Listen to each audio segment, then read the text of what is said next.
خۆشەویستانی کورسات نیو سڵاوتان لەبێ لەگەڵ هاوکارانم بەیەکەوە پانۆرامای ئەم شەوتان پێشکەش دەکەین. چ ڕاگەاندنی پارتی دموکراتی کوردستان و چ ڕاگەاندنی یەکێتی نیشتیمانی کوردستانیش هەموو کەم و کوڕی و نیگەرانیەکانمان خستۆتەڕ. ڕەنگەندێ جار ئاستی زمانەکان لە بەرامبەردا یان لە ڕاگەاندنی پارتی دموکراتی کوردستاندا زۆر هاتبێتە خوارەوەش کە مرۆڤ حەز نەکات گوێی لێ بێ. نیشتیمانێک هەیە کە خوێنی لەسەر ڕژا و هەزاران کەس ڕۆحی خۆی لە پێناو بەخشیوە. هەردوێنێ بوو کە شەقامەکان لە چلەی زستاندا پڕپڕ بوون لە خەڵکی نیشتیمان دۆست لە منداڵێکەوە تا پیرێک بۆ پاڵپشتیکردنی ڕۆژاوای کوردستان. ئەوانە و کوردە نیشتیمان پەروەرانە بوون کە لە ناو گەورەبووی ناو قەیران و نەهامەتیەکانی باشووری کوردستانن. ئێستا دۆخێکی چەق بەستوو بۆ ئەو خەڵکە تێکۆشەر و کورتپەروەر و نیشتیمان پەروەراتۆتە گۆڕێ. پێکنەهێنانی کابینە و کۆنەبوونەوە لە کاتێکە ئاگر لەو نیشتیمانە دەبارێت. لە کاتێکدا ڕۆژ نییە برینێک بە بچووک بۆ گەورە بە بەرچاوی ئێمەوە دروست نەبێت. ئەی کە هەموو ئەو ڕاستیانە دەزانین کە دەزانین ئەمە ڕووبارەی خوێنی لە پێناودا ڕژاوە. هەزاران کەس ڕۆحی خۆی لە پێناودا بەخشیوە. میلەتێک هەیە کە وێڕای ئەوەی لە چوارچەوەی حکومڕانی 35 ساڵی ڕابردوودا زۆر ئازاری چەشتووە. بۆ یەک نابن، بۆ ڕێک نابن، بۆ ناسازێن. تۆ بڵێ ناکۆچەکان هێندە گەورە بن نیشتیمان بچووکتر بێت. تۆ بڵێ خواستی کەسی و شەخصی هێندە پیرۆستر بێت لە خواستی ملیۆنان کوردی بێچارە و بەشمەینەت. ئەگەر لە یاریگایەکی وەرزشیدا ئاڵای کوردستان دەبینین هەمومان بە دیار مۆبایل و تەلەڤیزۆنەکانەوە بزێگەکەین و لە ناخەوە پێمان خۆش. بۆ لەبەرەوەی ئاڵاکەشمان خۆشوێ، خاکەکەیشمان گومانی تێدانە خۆمان لەسەری کردە قوربانی. ئەمە مڵچی خەڵکە، مڵچی خەڵکەوە بێ بۆ خەڵک بێ، ئەم ڕۆژ نەبێ بێ سبەی بێ. ئینجا ئەمە خەلەلەکەی کەموکورتەکەی لای یەکێتی نیشتیمانی کوردستانە یان لای پارتی دموکراتی کوردستانە یان لای نەوەی نوێ یان لای کۆمەڵ و یەکگرتو و هەر حێز و لایەنێکی سیاسی. ئەم شەو ئێمە باسی ئەوەکەین بۆ لە پێناو نیشتیماندا ڕێک نابن، ناسازێن، بۆ ئەترازێن. نیوانەکانم بە سوپاسێکی زۆرەوە دوای ماوەیەکی زۆر لە دابڕان بەڕێز ڕێڵ عەلی چاودێری سیاسی وەروە کادری پێشکەوتی یەکێتی نیشتیمانی کوردستان. سوپاس کاکڕهێڵ و بە سوپاسێکی زۆرەوە بەڕێز مامۆستا مەشخەڵ کەوڵۆسی نووسەر و ڕۆژنامەنووس بە ڕێزیشان لە سەی سادقەوە لەگەڵمانە بێ. بسەرەتا بە ئیجازی جەنابەت دەچمە لای کاک مەشخەڵ. کاک مەشخەڵ سڵاو لێبێ، نازانم پێشەچەکەی من چەند گەیشتە جەنابەت گوێت لێبوو بێت ڕێک ئەوە بکەمەوە پرسیار. یعنی من باسی ئەوم کرد ئێمە ئەو وڵاتە و نیشتیمانە ڕووبارەی خوێنی لەسەر ڕژاوە. بۆچی ئێمە هەندەی لێکترازانین بەرەو سازانین بەرەو لێک تێگەیشتن نین؟ یعنی ئازارەکان برینەکان مەترسیەکان هێندە کە من ئێمە خەب ساردانە سەیریکەین کاڵێم ئێمە هەموو هێزولانە سیاسیەکان. زۆر سپاس بۆ ئەم دەرفەتە، سپاس بۆ بتوانین و توێژێکی جێگەبایەخ بکەین لە دڵسۆزیەوە لە بەرامبەر بە بابەتی کورد و بابەتی ئەو واقعی کە ئیسە کوردی تێکەوتووە. لە ڕاستیە بارودۆخەکە نەک ئەوەندە ئاسان نییە، نەک ئەوەندە سووک نییە، نەک ئەوەنە کەم مەترسی نییە کە ئابە و شێوە باز بکرێ، بەڵکو زۆر زۆر قورسە، زۆر ناڕەحەتە. و من ئەتوانم بڵێم ئێمە ئیسا لە ناو دەریایەکی ئاگرداین، لە ناو حەقڵێکی لغمداین. لەبەرەوە هەموو جوڵەیەکمان، هەموو وەستانێکمان، هەموو بڕیارێکمان، هەموو حرەکات و سەکەناتێکمان سەرجەمی کاریگەریە بێ لەسەر ئێستەمان، لەسەر داهاتوومان، لەسەر قەوارەکەمان، لەسەر پێکەوە ژیانمان و لەسەر خەریتەی تەحالوفاتمان. ناکرێ ئێمە خوێنساردانە، بێدەربەستانە یان بە شێوەی گاڵتەکردن بە واقیعەکە یان بە بێخەمی لە واقیعەکە یان بە چاوی خوێندنەوەی واقیعەکە بە چاوی ڕابردوو، بارودۆخی ڕابردوو چۆن بووە، پێگەمان چۆن بووە، جوڵەمان چۆن بووە. ئەمە جیاوازە لەم سەردەمەی کە ئیسە ئێمەی تای. ئیسە جۆرێکی تر لە بڕیارمانەوێ، جۆرێکی تر لە پێکەوە کارکردنمان پێویستە، جۆرێکی تر لە هەنگاونانمان پێویستە، جۆرێکی تر لە تێگەیشتنمان پێویستە، هەم بۆ واقعی کوردستان هەم بۆ ناوچەکان. ناکرێ ئێمە ناوچەی کوردستانی خۆمان هەرێمی کوردستان دابڕین یان پێمان وابێ دابڕاوە لە واقعیکە ئیسە لە ناوچەکە هەیە. هیچ کام لە خەریتەکانی دنیا، چ خەریتەی جوگرافیای سیاسی، چ خەریتەی ئابووری، چ خەریتەی ئەمنی، هیچی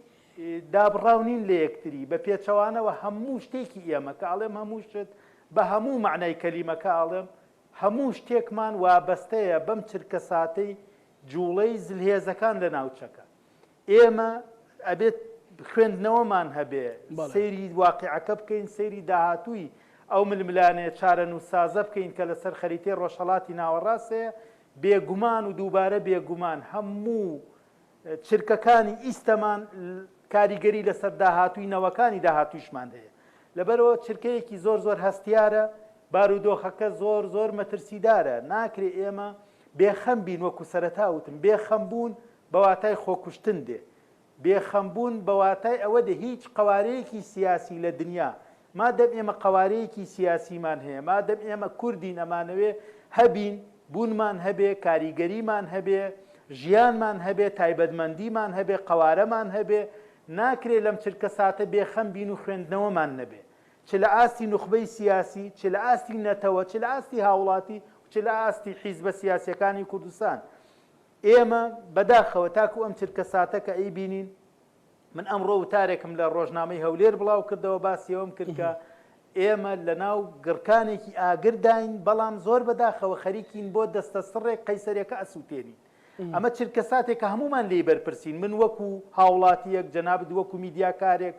سەرۆکی حیزبەکان، سەرۆکی سندیکاکان، سەرۆکی ڕێکخراوەکان، هاوڵاتی سادە، هەموومان هیچمان بەریء نین بەرامبەر نەوەکانی داهاتوو، هیچمان بێگوناه دەرناچین. دوجار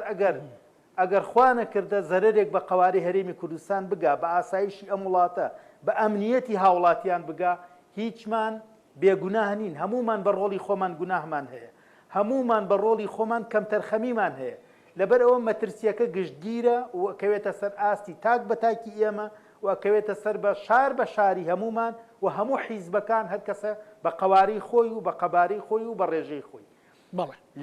لەم منتەلەقەوە، لەم گۆشەوە ئەبێ ئێمە سەیری واقعەکە بکەین و هێشتا کار لە کار نەترازاوە بۆ ئەوەی بتوانین لەگەڵ کاروانەکەدا بڕۆین. زۆر باشە ماوەسا گەڕێمەولات کاگڕێهێڵ بۆ چوونی بەڕێزت لەبارەی هەمانە و پێشەشێک کەوتم، مەسەلەن بۆچی دەبێ ئەمە زیاتر بەرەو لێکترازان بین، بۆچی مەسەلەن پێماما بێ شتەکان مڵکی شەخصە، مڵکی میلەتێک نییە. بەنای خۆی گەورە و میهرەبان، ڕێز و سڵاوم بۆ بینەرانی کورسات و هەموو هاوڵاتیانی کوردستان، ڕێز و سڵاوم بۆ هەموو هێزە ئەمنەکان کە ئاسایشی ئێمە چ لە ناخۆچ لە سنوورەکانە پارێزین، ڕێز و سڵاو بۆ کە سوکاری شەیدان. من لەو دیێڕەوە دەست پێەکەم، دەمی هەر کەسێکەکەیتەوە بە درێژای مێژوو یەکێک لە هۆکارەکان کە باسێکن کە سەرنەکەوتنی بزافی ڕزگاری خوازی گەلی کورد لە مێژووە لێکترازان و منملانەی ناخۆی بووە، کە ئەم ڕاستێ مێژووە هەیە، کە ئەم چەمکە هەیە، کە ئەم هەموو دیێڕە مێژوو هەیە لەسەر ئەو ڕووداوانی ڕابردوو، بۆ ئێمە جارێکی تر بەو ناشرینەمانی مێژوی خۆمان بنووسینەوە. دەرگای شەڕ ئاگری شەڕ لە دەرگامانایە، بە ئاشکرا بینیمان، بە ڕاستەخۆ ناڕاستەخۆ بینیمە هەرێمی کوردستان و ناوچەکە کەوتووەتە بەرداشتی بینی منملانەی دوو زلهێزەوە. هێشتا ئێمە خەریکی یاری و خۆدەوڵەمەکردن و عینادی سیاسی و پاوانکردنی دەسەڵات و پاوانکردنی ئابووری و پاوانکردنی جوگرافیای وڵات و بە نیشتیمانکردنی پێویستیەکان و حیزبیەکانی خۆم و بە پیرۆزکردنی سەرکردە و کەسایەتەکانی خۆم و تەعمیمکردنی بەسەر هەموو کوردستانانە بە ناوی پیرۆزی نیشتیمان و پیرۆزی خاک، ئەمە بەڕاستی هەڵەیەکی استراتیجی ئەمەیەکە، چونکە کوردستان بەو پێکاتەی هەیە، بەو مێژووی هەیە، بەو دیموکراسیە، فرە بۆچوونە، فرە ئایدیایە، فرە خوێندنەوەیە. لەبەر ئەوە هەر تاکێکی ئەم وڵاتە حەقی خۆیەتی خوێندنەوە هەبێ بۆ ژیانی خۆی، بۆ ئاڕاستەکردنی بیر و بۆچوونی سیاسی خۆی. لەبەر ئەوە سەرکردەکانی سیاسی کوردستان بە پارتە گەورە بچووکەکانەوە، بە دەسەڵاتدار و ئەوانەی لە ئەو ئۆپۆزیسیۆنان ئەبێ زۆر ورتر ئەم واقعە بخوێنەوە. من دڵنیام خوێندوانەتەوە، بەڵام بەرژۆندە حیزبەکانیان خەیاڵاتی مێژوو، خەیاڵاتی سوڵتانی مێژویان لە خەیاڵایەکە پێیان وایە ئیتر دەرفەت تێگەی ئەبێ من بە ناوی جۆرا و جۆرەوە من ئەم کوردستانە پاوان کەم تۆ تەخوین کەم تۆ ئەوەکەم تۆ ئەوەکەم. من کاکزانە ئەوەی کە زۆر زۆر جێی سەرنجی هاوڵاتیانە لەسەر تاسەری کوردستانە ئەم ڕێککەوتنەی نەوەی نوێکێتی نیشتیمانی کوردستان بوو. دەمی هەر سەرکردەیەکی بەڕێزی پارتە سیاسەکانەکەیتەوە باسی یەکڕزیەکە، باسی تەباییەکە. باشە یەکێتی نیشتیمانی کوردستانەوەی نوێ یەکیانگرد فەرمو ساحەکە کراوێ، خۆ ئەمە ئینقلاب نییە، ئەمە موامەرە نییە، ئەمە پلانێکە بۆ دەربازبوونی کوردستان لە دۆخێکەوە بۆ دۆخێکی باشتر، بۆ نەهی نییە، بۆ سڕینەوەی تۆ نییە، نەهاتووە پلانەدانی بۆ لەناوبردننی تۆ. تۆ حەق بە خۆت ئەیەی وەکو هێزێکی سیاسی قسەی خۆتەیە ئەبێ گوێژی لێ بگرێت، دەبێ گوێژ لەوان بگریم. ئەگەر تۆ باسی کە ئەڵم تۆ هەموو تاکەکان، هەموو حیزبە سیاسەکان هێز لە یەکێتیایە، هەموومان بیرمانە لە پۆلی دوو ئیبتیدایی و فێری یەکگرتوو تەباییمانەکەن. خێرە کاتێکە گەورە ئەبین لەگەڵ عقلمانە گەشە ناکە، ئەگەر یەکگرتوو خراپە، یەکێتی خراپە، تەبایی خراپە، بۆ لە مەکتەب فێرمانەکەن. هەمومانەوەمان بیریەکە باوکەکە مناڵەکان کۆکاتەوە حەودارەکەیان و دارەکە جیاکاتەوە، کەواتە ئەمەندە گرنگە دەبا لەگەڵ عقل و بەرژۆندەکانیشتانە یەشێتی گەورە بێ، تەبایی گەورە بێت. چونکە کاکزانە من ئەم قسەیە بۆ هەموو هاوڵاتیانی کوردستان، بۆ هەموو هێزە سیاسەکان، ئەوەی ڕوویاوە هیچ نییە لە چاوی کە ئیشەڵڵا ڕوونا لە داهاتوو ڕوئەیە. ئەوەی کە ڕوویاوە هیچ نییە لە چاوی کە ئیشەڵڵا ڕوو ناکە ئەو قسانەی کە ئەکرێ زۆر زۆر کەشتی زۆر خراپ زۆر خەتەرتر. هەر لێ دوانەکان هەوڵاتیەکی سادا ئەوەی ئەلفوبای خوێندنەواری سیاسی هەبێ بەس لێ دوانەکان بقارنەکە هەز بە گەوری مەترسیەکەکە. ئەی تۆ کاکی سەرۆک حیزب بۆ هەستی پێ ناکەی، ئەی تۆ کاکی حکومڕان بۆ هەستی پێ ناکەی، کەواتە ئەتوێ دیسانەوە ئەو شانازێ ناشرینەوە باڵات بڕێتەوە کە دیسانەوە بچنەوە بەردەم نەشتەری مێژوو بۆ تۆمەتباردان کە بە ناشرین مێژوەکەتان بنووسرێتەوە. ئەمە دەرفەتێکە دەرفەتی جوامێری و مەردایەتیە، دەرفەتی خۆداماڵینە لە هەموو بەرژەوندێکی حزبی شخصی و کەسێتی بۆ بەرژەوەندی نیشتیمانەکەت. چونکە نیشتیمان ئەزیزان، نیشتیمان زۆر زۆر خۆشەویستە، ئەمە دەریای خوێن ڕژاوە. هەمومان بیرمانێ جەنابی مام جەلال ڕەحمەتی لێبێ کاتێکە ئەمە چیرۆکێکە بەردەوام بێ باسیکەینەوە، چونکە بەرهەمێکی ئەوە گەورەی هەبوو بە ئێستەیشەوە تا حەدێک. کاتێکە لە یەتەوە لە تورکیاوە قسەیەکی جوانی ئەڵێ ئەگەر من لە پێناوی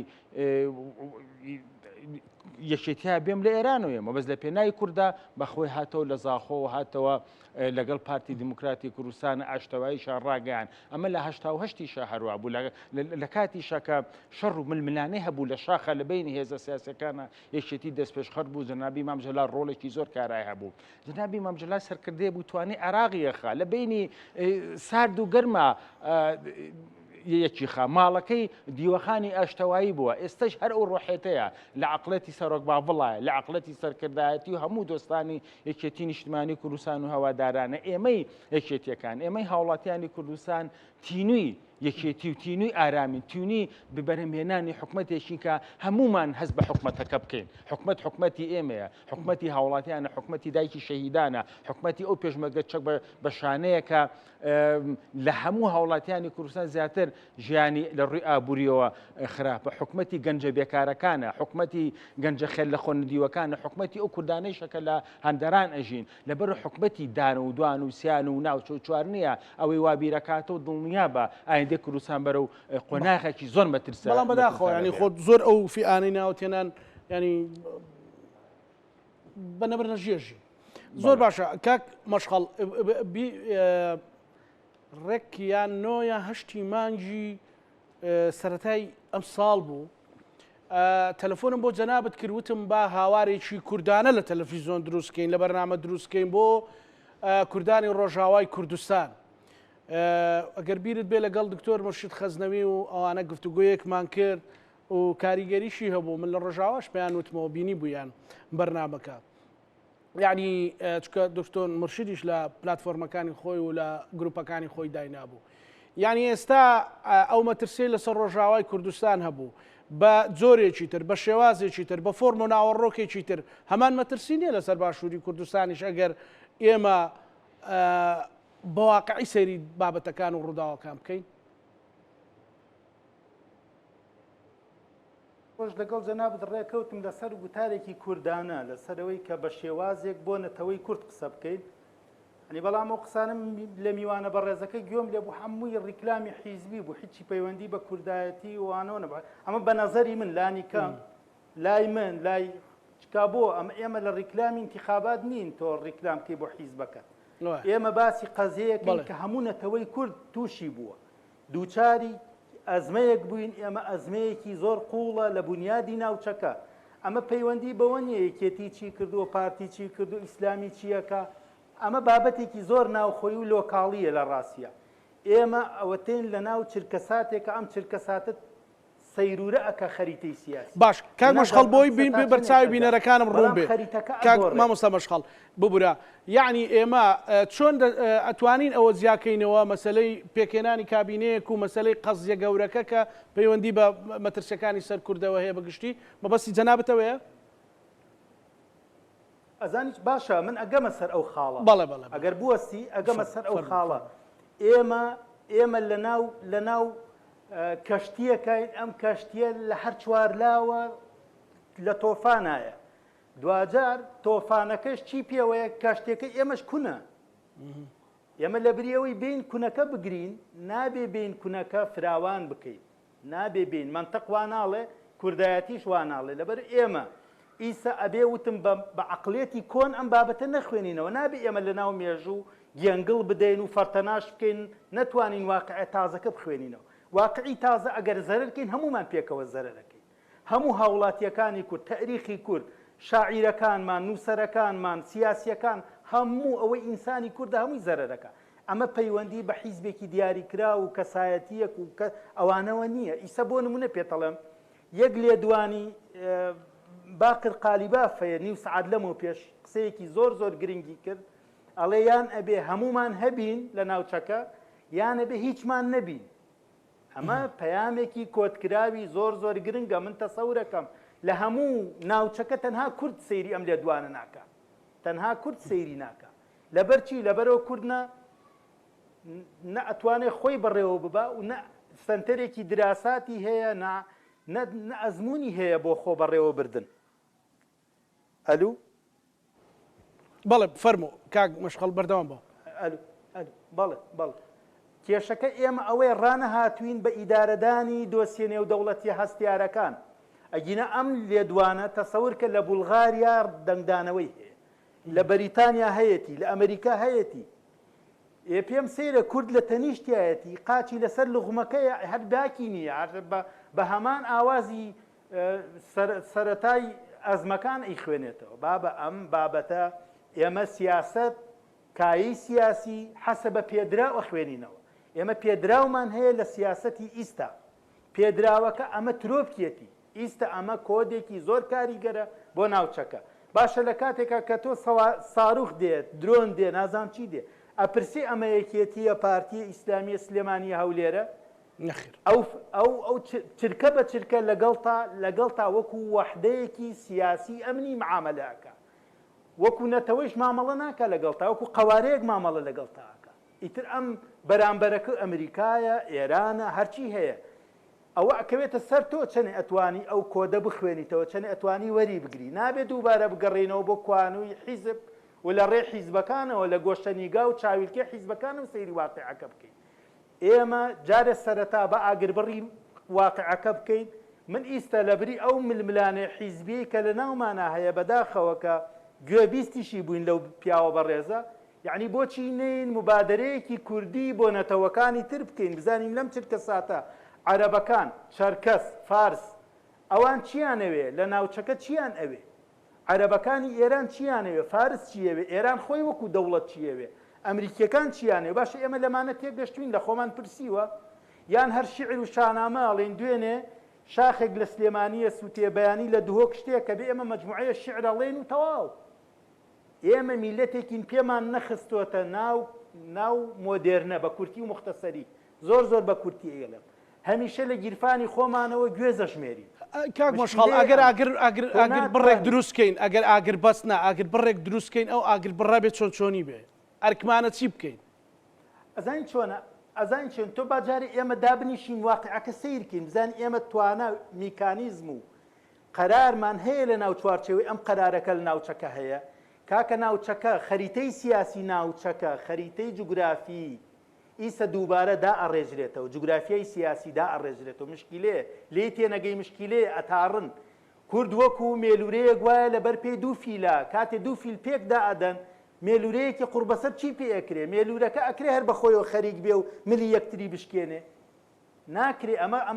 ئێمە خیانەتەکەین لە خۆمان ئەگەر ئەم هاوارە نەکەین خیانەتەکەین ئەگەر حیزبەکانمان وا تێبگەێنین ڕێکخراوەکانمان وا تێبگەێنین هاوڵاتی خۆمان وا تێبگەێنین من بڵێم خەتای تۆیە تۆ بڵێ خەتای ئەوە من بڵێم حیزبی من چاکە تۆ بڵێ حیزبی من چاکە ئەمە خوێندنەوەیەکی کلاسیکی هەر عیبە باسی بکەین ئیستە واقعێکی تازە هەیە واقعێکی تازە هەیە حیزبەکانە بێ وشیار بن سیاسەت مەدارەکانە بێ زۆر زۆر وشیار بن وەکو عملیاتی مێشک عملیات بکەن ئەبێ بڕیارەکانیان لە چرکەسە سەیریکە مامۆسا جەناب تەڵی چۆن چۆنی ئێمە ئاگر بڕکەین من یەک نمونەی بەسیط پێدەم بەڵێ قەراری سیاسی چۆنە درێ قەراری سیاسی ئەزانی چۆنە درێ جەناب کە سایقی کە شۆفێریەکەی هەموو ڕۆژێ تۆ قەرارە دەیت تۆ قەراری سیاسیە دەیت چۆن قەراری سیاسیە دەیت کاتێ هاوڵاتیەک ئەوێ لە شەقامێک بپەڕێتەوە تۆ یەکسەر قیاسی سورعەتی ئەو خێرایی سیارەکەی خۆتەکەی یەکسەر لێکدانێکەکەی لە مێشکی خۆتە ئازانی بەم ژمارە بڕۆی نادەیلا بەم سورعەتە بڕۆی نادەی لە هاوڵاتی سیرەکە ئەگاتە ناوەڕاستی جادەکە هاوڵاتیەکە خاوێکاتەوە تۆ لەگەڵ خاوێکەیتەوە ئەبێ لە هەمان چرکە ساتی ئەو ڕووداوانە کورد بڕیاری حازر بێ خوێندنەوەی حازر بێ وەکو چۆن شۆفیرێک لە کاتی پەڕینەوەی هاوڵاتیەک چرکە بە چرکە بڕیاری حازرە ئێستا ئەزانەی لە ئێستا بڕیارمان حازرە زەمینە سازیمان هەیە بۆی بڕیاری حازرمان بێ نەخێر چرکە بە چرکە بڕیاری هەفتەی ڕابردوو کاریگەری لەسەر ئەمڕۆ نابێ ئەمڕۆ پێدراوێکی تازەمان هەیە کە بریتیە لەم لێدوانە بریتیە لە لێدوانێکی ترامپ کە ئەڵێ ئێمە لێدانەکانمان لە چوارچەوەی تاران و لە ناو تاران و لە وێزگەکانی وزەی شەبێ باشە کورد دەزانێ ئەمە یعنی چی کورد ئەزانێت تەداعیاتی ئینسانی ئەم بابەتە یعنی چی یا من تێناگەم باشە من بەم نەخوێنەواری خۆم ئەزانم ئێوە هەموو ماشەڵڵا بۆین باخ و هەمووتان ئینگلیزی ئەزان بۆچی ئاوا ئیداری ئەم وڵاتە ئەکەن کورد لە ناو کوانووی ئاگرایە مامۆسازانە کورد لە ناو ئاگرایە لە ناو تەنورایە ناکرێ بە عەقڵیەتی سەرەتای 2000ەکان وەڵا ئێمە وامان کردو ئیسا ئازادی لای ئێمە و ئازادی لای ئەوان نییە و خەتای ئەمە و خەتای ئەوە ئەمە خوێندنەوە لێگەڕێن ئەم خوێندنەوەشمان پێویستە هەڵی گرن بۆ داهاتوو با ئاگرەکە بنەبڕ بکەین با خۆڵەمێشەکە واز لێ بێنین جارێ با سەر بەرزۆکەین لە ناو قەیرانەکە ئەو کاتە با بە یەکتری ئیعدام بکەن ئیعدام بکەن با قەوارەکە بپارێزین با قەوارەکە بپارێزین بۆ نەوەکانی داهاتوو لێگەڕێن ئەم حیزبایەتی وەڵا ئێمە وامان کردو ئەمە شتێکی تەقلیدیە ئەمە شتێکی زۆر تەقلیدیە گەر بێت و ئیستا حیزبەکانی کوێیت مامۆستا من ئەم قسەیەکە ئەخیر ئیسلامیەکانی کوێیت زۆر معارضن بە حکومەتەکەیان باشە چەند جار بەهۆی ئەوانەوە حکومەت پەرلەمانی هەڵوەشاندوێتەوە بەڵام ئیستا کە ساروخیان تێ ئەگیرێ هەمویان یەکریزن باشە ئێمە کە ناتوانین کابینەیەکی تازە دروستکەین بە هەر حکمێک ببێ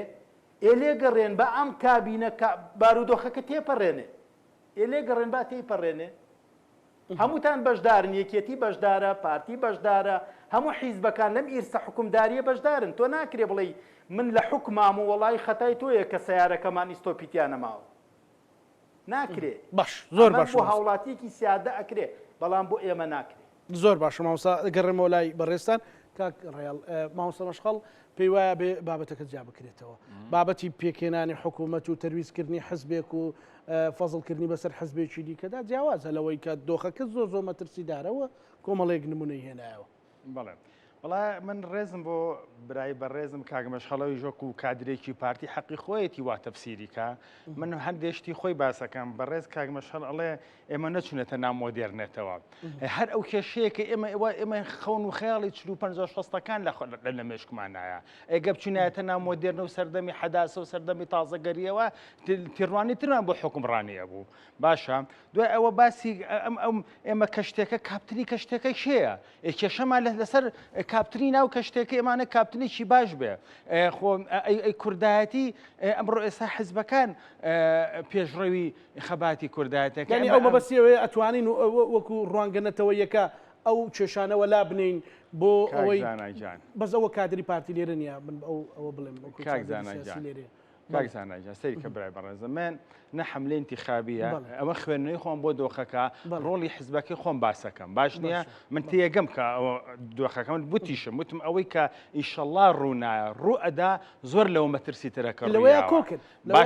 ئێمە بسمان ئەوە ئێمە ئەمانەوێ ئەم دۆخی ئەم ڕووداوانی کە لە کوردستانە ڕوئەیە بە تەبیعی وەریگرین دڵفراوان بین پاس بە یەکتر بین هاوکاری یەکتر بین تاکو بەرەیەکی بەهێزی یەکگرتو بێتە پێشەوە ئەو کاتە خوانەکەران خۆمان هەڵگرنی بۆ هەموو ئەگەرەکان کە ڕوئەیە خوانەکەران شکست بێنین بە یەکگرتو شکست بێنین بۆ مێژوو نوعیشی ترە خوانەکەران ئەگەر شکست بێنین بە یەکگرتو بێزە ڕوبەڕووی تەحەدیەکان بینەوە ئەو کاتە مێژوو شتێکیرە بەڵام من لێرە شتێک بڵێم و ئەو لێوە شتێک بڵێت و من دەرفەتەکان سەیریکە لە شەڕە هەروەکو ئاشتی سەیری سوڵتەکەم و لە ئاشتی هەروەکو شەڕ سەیری سوڵتەکەم و لەبوون و نەبوونە هەروە تێڕوانی من بۆ سوڵتەوە بێ من بڕوام وانە بتوانین ئێمەکە بەرەیەکی نەتەوەی ڕاستەقینە بەرهەم بێنین کە ئەم بەرێ بێت بە قەڵغانێک بۆ هەموو کوردستان بە قەڵغانێک بۆ حکومڕانی کوردستان و پەیامێکی جدیش بێ بۆ هێزە سیاسەکان کە ئەوەی ئەوانەوەی کە تەماحن لە خاکی کوردستانە یان حساب بۆ هیچ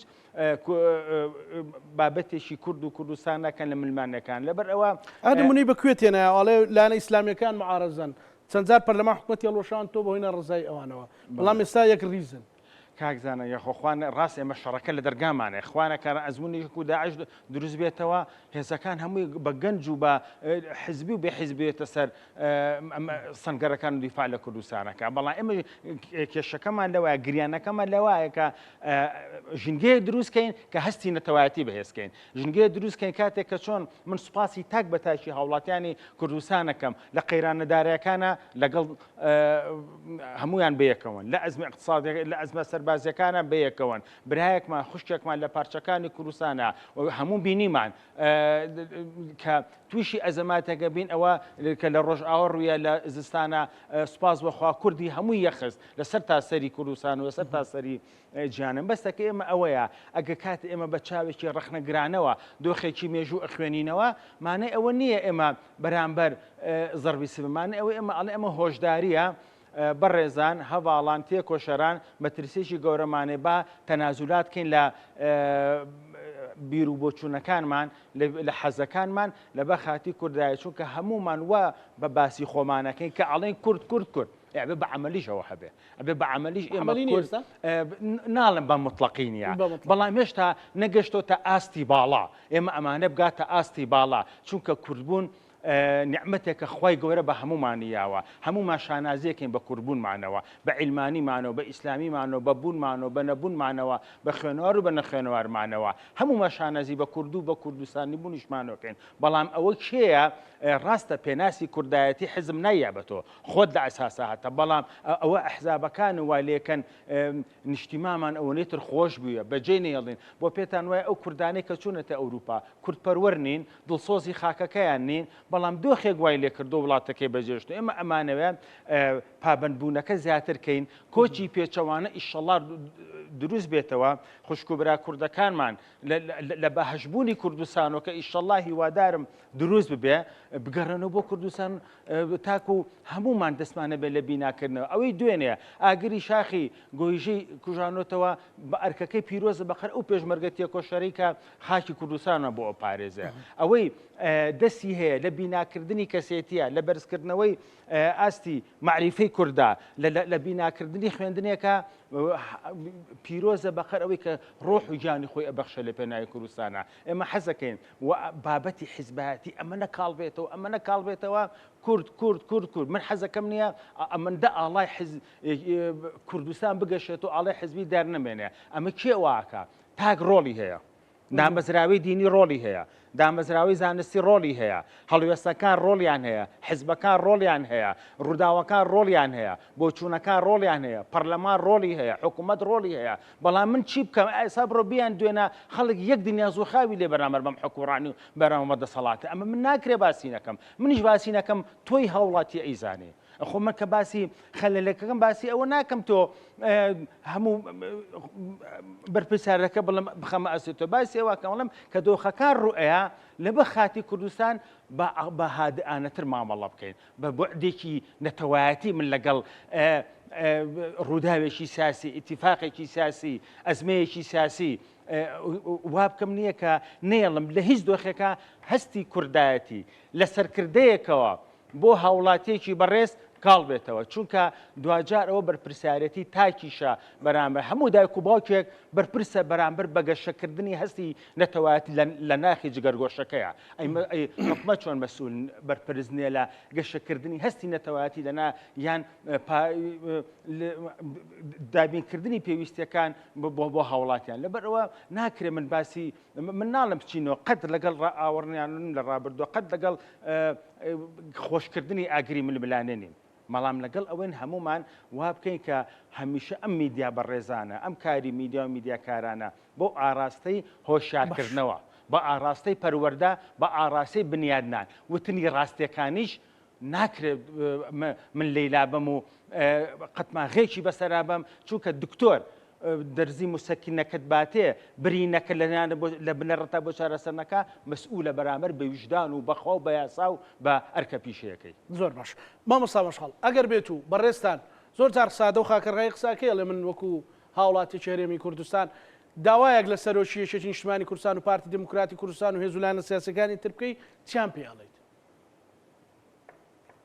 وڵا زۆر سپاس من گوێبیستی کاگرهێڵ مجارە بە دوو کەلیمە قسە لەسەر دوو دێر لەسەر قسەکانی بکەین بە ئارەزوی خۆی هەوی سیاسی تەوزیعەکە بە منەڵێت تۆ پارتی تۆ اینجا پارتی ئەگەر ینی من پێم وایە پارتی حیزبێکی گەورەیە منی ناوێ من بنێرە دیفاعی لێ بکەم ڕاستی هێگەی جا من گریمان پارتیم باشە با قسەکەی ئەو بێ بەڵام ئەوەی ئەو دیفاعی لە یەکێتی کردکوا من لە پارتی کرد ئەمە یەک دوو جەنابی باسی قیبتانەکەیەکە قیبتانی کەشتێکە یعنی ئەگەر تۆ بڵێ جەنابی کاک مەسرور قیبتانی کەشتێکە بووە ئابە بۆ سەراحەتە قسە بکەین وەڵا ئەمە من ڕێز و احترامی زۆرم بۆ جەنابی کاک قوبات هەیە کە لە ئەزمە قورسەکانی ئەم وڵاتە شانیدایە بەر حکومداری کورد ئیستا تۆ بڵێ بەس کاک مەسرور بۆ مە جۆرێک لە جۆرەکان سڕینەوەی جەنابی کاک قوباتە کە من پێم وایە ئەمە زوڵمە لەو لەبەرەوە من پێم وایە ئەم کەشتیە کە گەشتۆتە ئەم کەنارە بە مشارەکە یەکێتی و پارتی بووە جەنابی کاک قوبات مشتەرەک بووە لە هەموو قەرارەکان وەکو چۆن جەنابی کاک مەسروریش هەبووە ڕێز و احترام بۆ هەردووکیان هەیە ئێمە ئەزمونێکمان هەیە بێ هەمومان دەوڵەمەنی بکەین ئەم ئەزمونە کوردیە بێ دەوڵەمەند بکەین نابێ بە کەسەکان بیناسینەوە بێ بە عەقڵی سیاسی کورد قیاسی بکەین کورد ئەو نەیزانیوە لە ئەو ئەزمونە کە هاتووین کورد ئەوە ئەزمونی هەبووە کە توانیوێتی بەس تەسەور کە لە وڵاتێکی وەکو سووریا لە وڵاتێکی وەکو یعنی ئێمە خەڵک وڵاتی ترە بینین کۆمەڵگەی ترە بینین کە ئەزمونی حکومداری کورد لە کۆرۆنا ئەزمونی حکومداری کورد لە داڕوخانی بازاڕەکانی اقتصاد لەم ئەزمەیش کە ئیسا هەیە کورد هەتاکو ئیسا باشتر توانیوێتی خۆی بپارێزێ لە هەندێک وڵاتی سربەخۆتر ئەمە خاڵێکی گەوهری و جوانە کە بۆ ئەزمونی حکومداری کورد تۆمارەکرێت ئەمە ئەوە بەڵام ئێمە ئەگەر بمانەوێ زیاتر ئەم واقعە گەشە کردوو بێ زیاتر ئەم واقعە بەرەو پێشەوە ببین نابێ لە بەرپرسیارەتی ڕابکەین نابێ بترسین لەوەی کە ئێمە بەرپرسیارین ئەم چلکە ساتە چی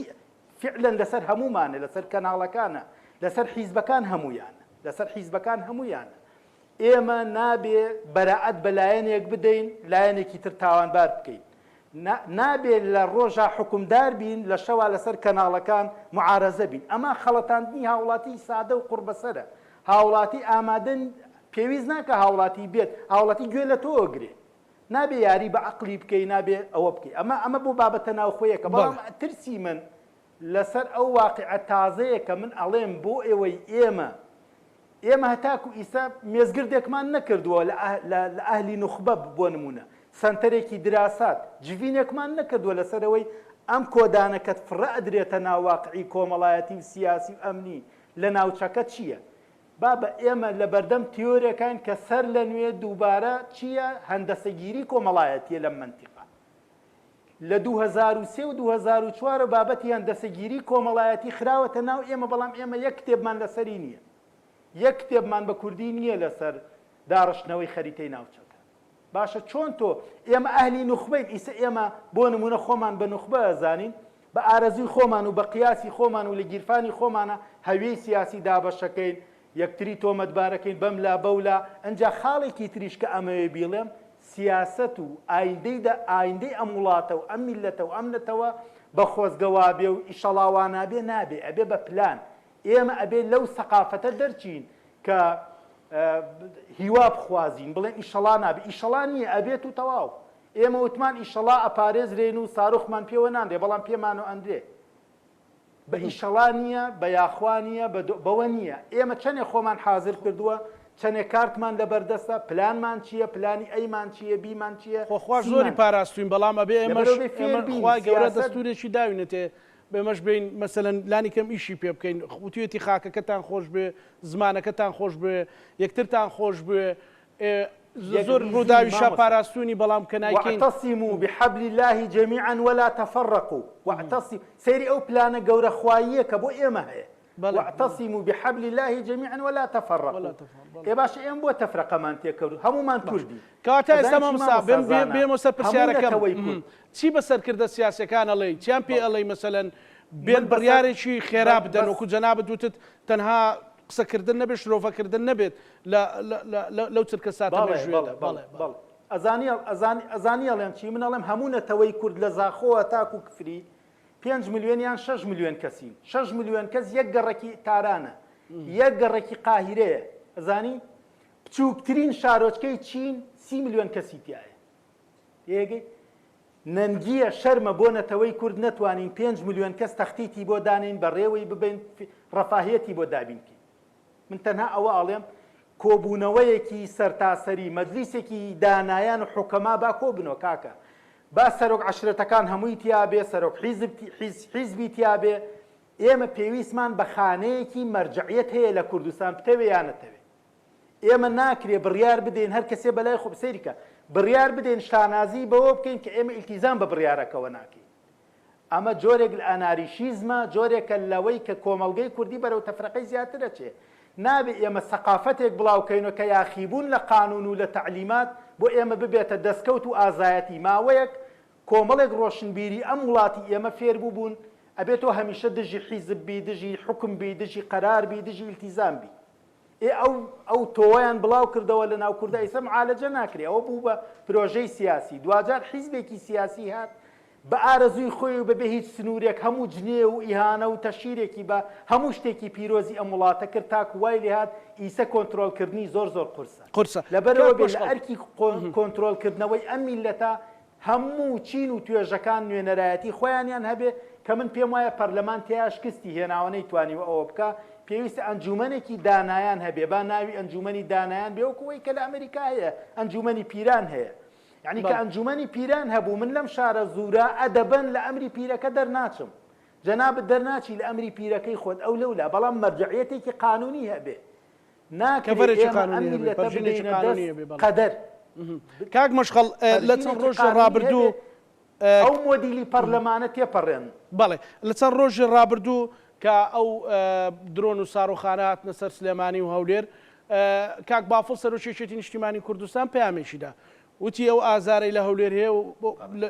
وەکو ئازاری سلێمانیە بێکەوە ئەوەستین کوردانە بوو ینی زۆر کەسی بێلایەنیش قسەیان کردوتیان بەڕاستی پەیامێکی کوردانە بۆ بێ هەمومان ئاوا بیرکەینەوە من بەڕاستی پرسیارەکەم ڕەنگە بچێتە قاڵبی حەزبی بەڵام ئەو پەیامە چۆن هەڵەسەنجێنی و داوا لە سەرکردەکانی ترەکەی چۆن وەڵامی ئەو پەیامە بدەنەوە ئەزانی شۆنە خۆی ئێمە سەیری کە من بەش بە حاڵی خۆم عقلی سیاسی ئێمە بێ هەمیشە قیاز لەسەر نەتیجە سیاسیەکان بکە نابێت لەسەر کەسەکان ئێمە ئیش بکەین بۆ نمونە من بڵێم هەر مووقیفێک لە جەنابی کاک پاڤڵ دەرچێ من ڕەفزیەکەم یان لە فلان کەس یان لە فسا ئێمە نەتیجەمان پێویستە هەر کاتێک استراتیژی جەنابی کاک قوبات کاک مەسرور کاک فلان کاک فیسار ئەم قیادە بەڕێزانە کە هەمویان بەڕێزن لای ئێمە کەی لەگەڵ کوردایەتی لەگەڵ لە خزمەتی ئەو قەوارە لە خزمەتی ئەو ئەزمونە لە خزمەتی یەکڕیزی بوو ئێمەی خەینە سەر سەرمان کەیش پێچەوانەکەی بوو هاواری خۆمانێک ئێمە سوڵتەمان نییە ئێمە بەس هاوارەکەینەوەن تکایە لەو مووقیفە پەشیمان بەرەبێر و مووقیفێکی تر ممکنە یاریچی خۆی نەزانێت کە یاریەکەی چۆن کردووە کە شووتەکەی چۆن لێداوە ئەوە جەماوەرە کە ئەی بینێ جاری وایە لەگەر ئاوا لێت بدایە گۆڵتە کرد من هیوادارم هەموو مووقیفێکی تر ئاوا لە خزمەتی یەکڕیزی کووردا بێ هیوادارم هەموو مووقیفێکی ئەزانی چی بمانەوێ یان نەمانەوێ یەکێتی و پارتی خاوەنی فعلی ئەزمموی حکومداری کوردن یعنی ڕاستە جاروبار لە یەک عاجزە بن لە یەک دردۆنگە بن کێشەیانە بێ بەڵام قەدەری نەتەوەی کوردەوەیە کە یەکێتی و پارتی ئەبێ خاوەندارێتی ڕاستەقینەی ئەم ئەزمونە بکەن و نابێ بترسن لە ڕێی جەماوەری فەیسبوک و ئەوانە کە جنێو بدا قسە بکە ئەوان ئەبێ بڕیار بدەن ئەهلی بڕیار بن نەترسن ئیسا مبادرە بکەن بۆ یەکڕیزی بۆ ئەوەی ئەم ئەزمونە ڕزگار بکەیت بە هەمومان ئەزمونەکە ڕزگار بکەیت هەر کاتێک سیاسەتمەداری کورد ئەهلی قەراری کورد بەو ڕۆحیەتە بڕیاریدا جوڵەی کرد ئێمە دەستخۆشی لەکەین لە هەر ئاست و بە هەر ناوێک و لە هەر ژێر هەر تایتڵێکا بێ لەبەرەوە بەڵام چاوەڕوانی هەڵوێستی باشتری لەکەین ئەو هەڵوێستە کە جەنابیان لە بەیاننامەکە دەری بڕی پێویستە ببێتە پرۆژەی سیاسی ماوەی ڕابردوو جەنابی مامۆستا سەلاحەدین پرۆژەیەکی هەبوو وەرن ئەکتیڤی بکەن ئەم مووقیفە تازەی جەنابی کاک پاڤڵ شتێکی زۆر باشە زەمینەیەکی باشە ئەگەر بکرێتە بڕیاری سیاسی و بکرێتە پرۆژەی سیاسی بۆ ئەوەی هەمووان کۆ ببنەوە بۆ دووبارە ئەکتیڤکردنەوەی حکوومەتی هەرێمی کوردستان و دام و دەستگا قانونیەکانی لەبەرەوە من پێم وایە هەموو پۆستەکانی کە لە حکوومەتی هەرێمە هەیە قیاسن بەو ئەزمونەی هەمانە بەراورد بەو ئەزمونەی هەمانە و ئەو مەترسیانەی لەسەرەتی ئەگەر هەمووی بە دەسڕێک بچوێنین ئەزمونونەکە هەمووی ئەبێ بە قەیسەریەکی گەورە بچوێنین و من هیوادارم ئەوە ببێتە پرۆژەیەکی سیاسی هەر بەیانی کاری لەسەر بکرێ و کرانەوەیەکی زۆر باش لە هەرێمی کوردستان بێتە بەڕێزە چی ئەڵێ وەکو کاکزانەژە من ئەڵێم مەسەڵەن بەڕێز کاک بەشەڵ ئەڵێت هیوا خواز و ئەمانە باش من قسەی باشەر باشە لە ڕووی دینیشەوە قسەی باش سەدەقەیە خێری تیایە لەبەرە بێ مرۆڤ هەمیشە نییە بە ئاراستە باشەکان بیرکاتەوە لە ئەزەماتەکانە تۆ ورد نەبێ ئەوە نەتر تێگەشتکەیت ئێستا کورد لە کۆمەڵ ئەزەماتی داخلی و دەرەچیایە باشنە ئەوەی لە لای ئێمە مهم ئەوەی ئازاری ئێمە ڕاستە ئەو قەسفەی هەژدەیمان کە کرا زۆر ینی بۆکو هەموو قەسفەکانی زۆر ئازار بەخش و بە هەموو هاوڵاتیانی کوردستانەوە ئەوە بوو ڕنگدانەوەی ئەو ئازارە لە پەیام و بەیاننامەکەی سەرۆک باوەڵا کە هێڵە نەتەوەی هێڵە حکومڕانی و هێڵە دیبلۆماسیەکان و هێڵە مەتریسەکان هەمی ڕوون کردووە باش نییە ئێمە ئەڵێن خۆمان لەناو خۆمانە دووبارەیەکەم و یەک و یەگرتوو بین ئەتوانی بەرگەی هەموو ئازارەکان بگرین لە قوربانی ئەین باج ئەین بەڵام مویم بێ کورد لەسەر پێی خۆی ئەوەسێتەوە لە مێژووە زۆر شتیوەما بینەوە لە هەر قۆناغەکە ساڵی هەشتاوەش کە کورد بەرەی کوردستانی دروست کرد توانی هەوێنی ڕووخاندنی ڕژەمی بەعز بە لە 2023 کە گاڵتەیشی بە شۆڕەشی کورد ناو لەسەر دەمی خوا سەدام حوسێن لەبەرەوە کورد ئەزمموی یەکگرتووی باشی لە سەرکەوتنی خەباتەکەیە ناکرێ ئێمە قەزەی کورد لە قەزەی شەخصا بچووکەینەوە لە ویستی شەخصا بچووکەینەوە لە ویستی گروپ و دوانە بچووکەینەوە چونکە دوجار هەر ئەو گروپ و تاکوسیان و چوار و حیزب و دوو حیزب و سێ حیزبەیە ئاڕا ملەتەکەمان ئاڕاستاکەن بۆیە ئێمە هیوادارم سەرکردە سیاسە بەڕێزەکانی کوردستان لانیکەم مەترسی ناوچەکە زیاتر و بەهۆشیان بێنێتەوە بۆی هەست بە ئیلتیزامە کوردایەتەکان بکەن واز لە هەندێشتی بێت چاودێریی سیاسی وەک کادرێ وەک هاوڵاتی هەست بە مەترسیی گەورە ئەەکەیت کاکزانە من ئەمە سێم جارم قسەی ئەڵێمەوە ئەڵم خوانەکەنان ڕووبە ئەوەی لە داهاتوو ڕێ ئەمە هیچ نییە لە چاویە من لە خۆمەوە قسەی ناکەم لەبەر ئەوە بۆیم بە ترسەکەم لەسەر ئێم ئەگەر یەک و یەکگرتوو بین خوانەکەران شکستیش بێنین سەرکەوتون لە یەکێتیەکەیە سبێنە من نایم تۆ خەتای تۆ بگەڕ خۆمیکە بەیەکەوە چوونەتە شانمان ناوەتە شانی کە ئیشەڵڵا شتی واش ڕوونایە کە من دڵنیام مەقەوماتی ئەوە بەهێز لە کورد و لە کوردستانە هەیە دەرەقەتی هەموو تەحەدیەکانێن بەڵام کاکزانم مەترسیەکان گەورەیە مەترسیەکان گەورەیە لەبەر ئەوە ئێمە لەبەردەم کۆمەڵێک تەحەدیان زوو فرێ خۆمانەکەوین بەڕاستی دوجار چی بە مناڵەکە دەڵێ چی بۆ مناڵە چاوکە شاڵێکە مانینۆ ئەچێتە بەردەم ئەلفوبێ کوردایەتی و دەرسی کوردی ئەخوێنێ چی بۆ ئەوە حازر پێەیە لەبەرەوە کاک زاناگیان ڕووداوەکان پێمانەڵێ خوێندنەوەکان پێمانەڵێ پەیامی سەرکردە و پەیامەکان پێمانەڵێ عنی خۆکاکە ئەمە من جاران نییە من دانیشم لە یەک سەرچاوی معلومات نەبێ دەیان و سەدان سەرچاوی زانیاری و میدیا و سۆشیال میدیا و ئەنتەرنێتێکە مەسەجەکانە بۆ ئۆنێرێ کە وێنەکەت بۆ ڕوونەکاتەوە کە مەترسەکەت پێ پیشانەیە خۆ ئەمە تەنها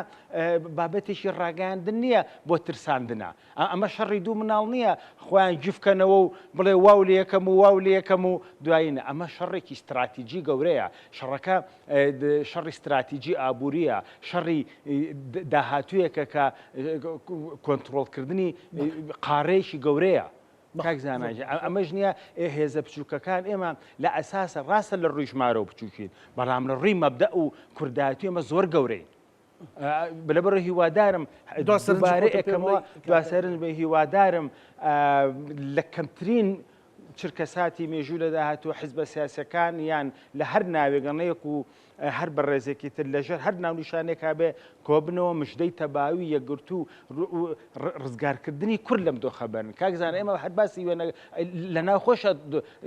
کاڵاگران بووە هێزی شت پێکڕێنی ئابووری نەماوە خەڵک ناتوانێت پێویستەکانی دابینکە ئەمە هیچی کەمتر نیە لە ساڕۆخ و لە درۆنەکان بۆ ژیانی هاوڵاتیانی کوردستان زۆر سپاس دەکەم مامۆستا مەشقەڵ دواسەرنجی بەڕێستان والله زۆر سپاس من دوا قسە ئەوەیە کە هەر ئەم چرکە هەر لەم چرکە ساتەکە ئیسە ئێماڕ هیوادارم کرانەوەیەک هەبێ بۆ دروستکردنی کابینەی دەیەمی حکوومەتی یاریمی کوردستان بە پەلە و لەژێر ئەو مەترسی کە ئیسە هەیە هەندێک چاوپۆشی بکرێ لەو پۆست و ئەم شتانەکە داوا ئەکرێ لەبەرەوە خەتەرەکە گەورەیە و